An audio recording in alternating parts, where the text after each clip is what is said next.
you enjoying it a lot more now, I would assume, yes?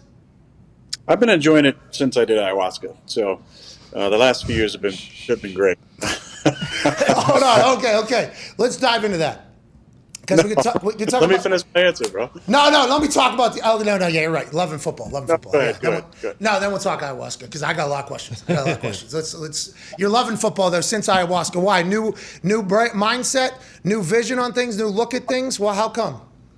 Yeah, mental health, bro. It starts with self-love, and when you increase that, then you're able to pass that on more easily.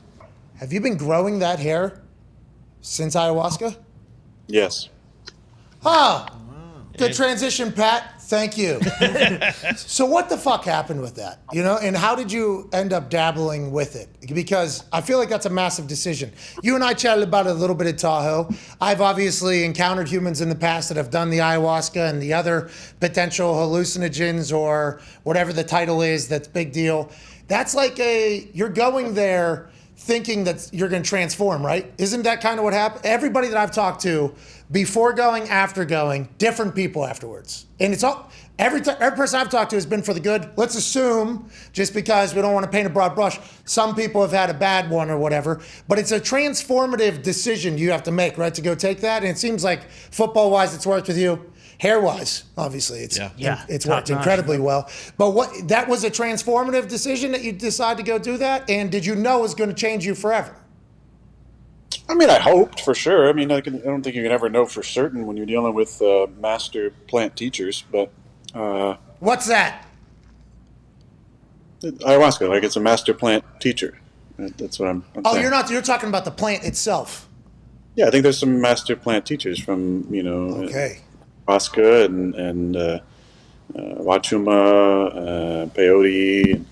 I haven't done those other ones, but there's many master plant teachers that people have been using for thousands and thousands of years. There's churches set up across the country that serve some of these medicines and have deep and meaningful experiences. For me, it just came down to a high school best friend and I having a round of golf and talking about his recent ayahuasca experience. You met him, Jordan. Jordan. Inspired me to do it because I was searching for a deeper level of self-love, and went down to Machu Picchu in Peru and had magical experiences there in Peru in the Sacred Valley, and then had a couple really interesting nights on the medicine and came back a changed person.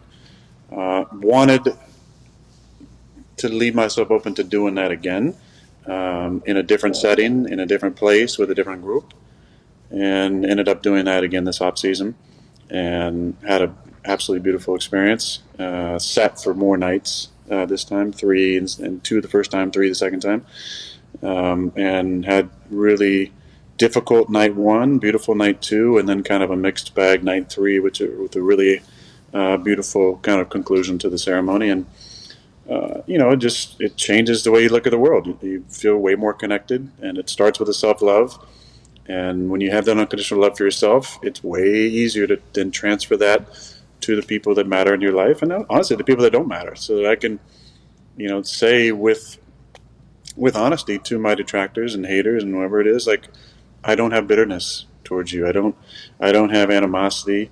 I have nothing but love and appreciation for where you're at in your life, on your life path, and all the different emotions that impact our personality and our decision making and in our belief system on a daily basis. And it allows me to relate to my teammates better, to relate to the coaches better, to relate to my close friends and loved ones better, and really, most importantly, out of all of it, it's not selfish, but to relate to myself, and then to shed self-judgment and all the projections that I put on myself, to really shed those and to find a deep and transformative self-love for everything that I am and everything that I'm not, and then go out in the world and try and love people in the same way.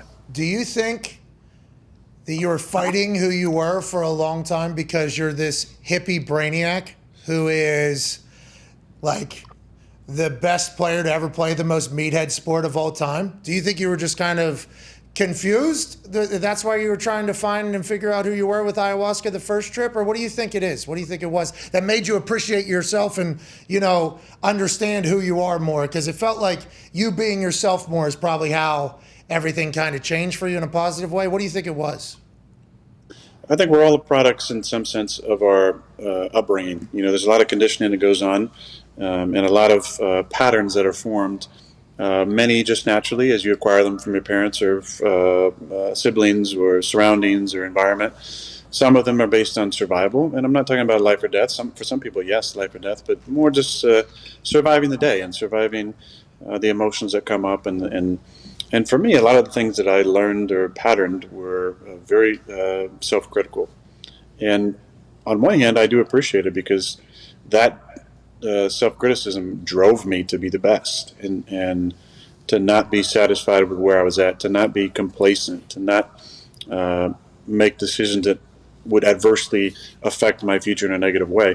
And so I'm thankful for that. But there comes a time where shame and guilt and self-projection and self-rejection and self-criticism can get in the way of the true connection to yourself that allows you to love yourself better and then to allow others to love you as well in a deeper and more meaningful way. So that's really what I went down to Peru looking for and hoping for, was just a greater self-love and an understanding of what that means on a deep cellular level, and shedding some of the shame and guilt and conditioning that I learned as a child. And again, this is not a projection onto my family life or the environment I grew up in.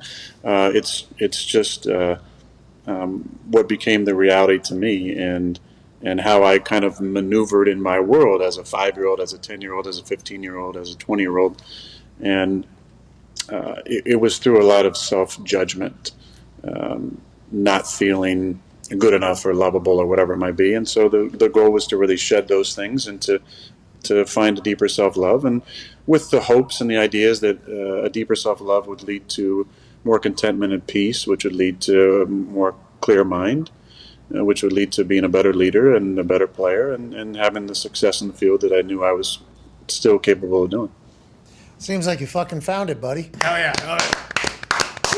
Congratulations. Made the right decision. Gotta feel pretty good But about it. well, listen, the work continues. It's constantly trying to evolve and adapt, and what do you got there? A 700-page book that you said people should read with your book club. Who didn't read it? Who? Is that Fingerprints of the Gods? Yeah. Yeah. Look, I mean, that's what it's all about. It's about leveling up. For you, it might not be that. For you, it might be starting with the boy, the mole, the horse, and the fox, right? I said that in the wrong order, but... Yeah, or the Trebek, the answer is. Yeah. You know what I mean? Right.